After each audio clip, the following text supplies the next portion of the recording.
Hi friends, இன்றைக்கி என்ன பார்க்க போகிறோம்னா பாசிப்பயிர் வச்சு அருமையான ஹல்வா செய்ய போகிறோம். வாங்க எப்படி செய்யலான்ட்டு பார்க்கலாம். இதுக்கு ஃபஸ்ட்டு பாசிப்பயிரை நைட் ஃபுல்லாக ஊற வச்சு வேக வச்சு எடுத்து வச்சுருக்கேன். இந்த மாதிரி நல்லா கொலைய வேக வைக்கணும். இதை ஒரு மிக்ஸி ஜாரில் போட்டு நல்லா நைஸ் பண்ணிக்கலாம். அடுத்து ஹல்வா செய்ய ஆரம்பிக்கலாம். ஸ்டவ் ஆன் பண்ணிவிட்டு கடாய் அடுப்பில் வச்சுட்டு நெய் விட்டுக்கலாம். 3 ஸ்பூன் நெய் விட்டுக்கிறேன்.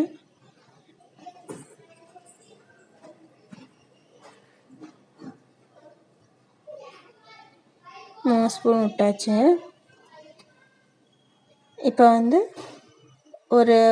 ஒரு கரண்டி அளவுக்கு கோதுமை மாவு எடுத்துருக்கேன். அதை சேர்த்தா அதையும் நல்லா நெய்யிலே நல்லா வதக்கிக்கணும், அந்த பச்சை ஸ்மெல் போகிற வரைக்கும். அதுக்கப்புறம் நம்ம அரைச்சி வச்சிருந்த பச்சைப்பயிரை எடுத்து சேர்த்துட்டு அதோட நல்லா மிக்ஸ் பண்ணிக்கணும்.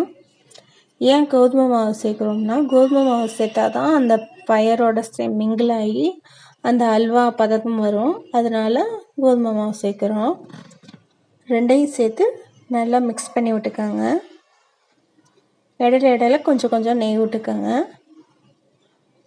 அந்த பச்சை வாடை போகிற வரைக்கும் நல்லா மிக்ஸ் பண்ணி விட்டுட்டே இருங்க. ஸ்டவ்வை ரொம்ப லோவிலே வச்சுக்கோங்க. இப்போ சர்க்கரை சேர்த்துருக்கேன். ஒயிட் சுகர் தான் சேர்த்துருக்கேன். அதையும் சேர்த்து அதையும் நல்லா மிக்ஸ் பண்ணி விட்டுக்கோங்க. சர்க்கரை சேர்த்தோட கொஞ்சம் இலகுறாப்பில் இருக்கும். ஸ்டவ்வை மட்டும் எக்கான கொண்டு ஹை ஃப்ளேமில் வச்சிடாதீங்க. ரொம்ப லோ ஃப்ளேம்லேயே வச்சு நல்லா அப்படி கிண்டி விட்டுட்டே இருக்கணும். கையை விட்டுரும் எடுத்துடாதீங்க. கொஞ்சம் கொஞ்சமாக நெய் ஊற்றி கொஞ்சம் அப்படியே நல்லா கிண்டி விட்டுட்டே வாங்க. நல்லா அது திரண்டு வரும். அது வரைக்கும் நல்லா கிண்டி விட்டுட்டே இருங்க. இந்த மட்டும் ஒட்டுது பார்த்தீங்களா, கடைசியாக பார்த்தீங்கன்னா ஒட்டாது. அது வரைக்கும் நல்லா கிண்டி விட்டுட்டே இருங்க. இப்போ ஓரளவு அந்த பச்சை ஸ்மெல்லாம் போனதுக்கப்புறம் நெய்யில் முந்திரி வறுத்து வச்சுருந்தேன், அதையும் சேர்த்து அதையும் நல்லா மிக்ஸ் பண்ணி விட்டுக்கோங்க. இப்போ பாருங்கள், அந்த பேனில் கொஞ்சம் கூட ஒட்டவே இல்லை. இதுதான் கரெக்டான அல்வா பதம். இதை அப்படியே நல்லா மிக்ஸ் பண்ணி விடுங்க கொஞ்சம் நேரம். எவ்வளோ இந்த மட்டும் நல்லா ஒட்டாமல் வருதோ அவ்வளோ நல்லா இருக்கும். வெரி சிம்பிள் தான். ஸ்வீட்டு சாப்பிட்டாப்லே ஆயிடுச்சு, பயிரும் சாப்பிட்டாப்புல ஆயிடுச்சு. பாசிப்பயிர் உடம்புக்கு ரொம்ப நல்லது.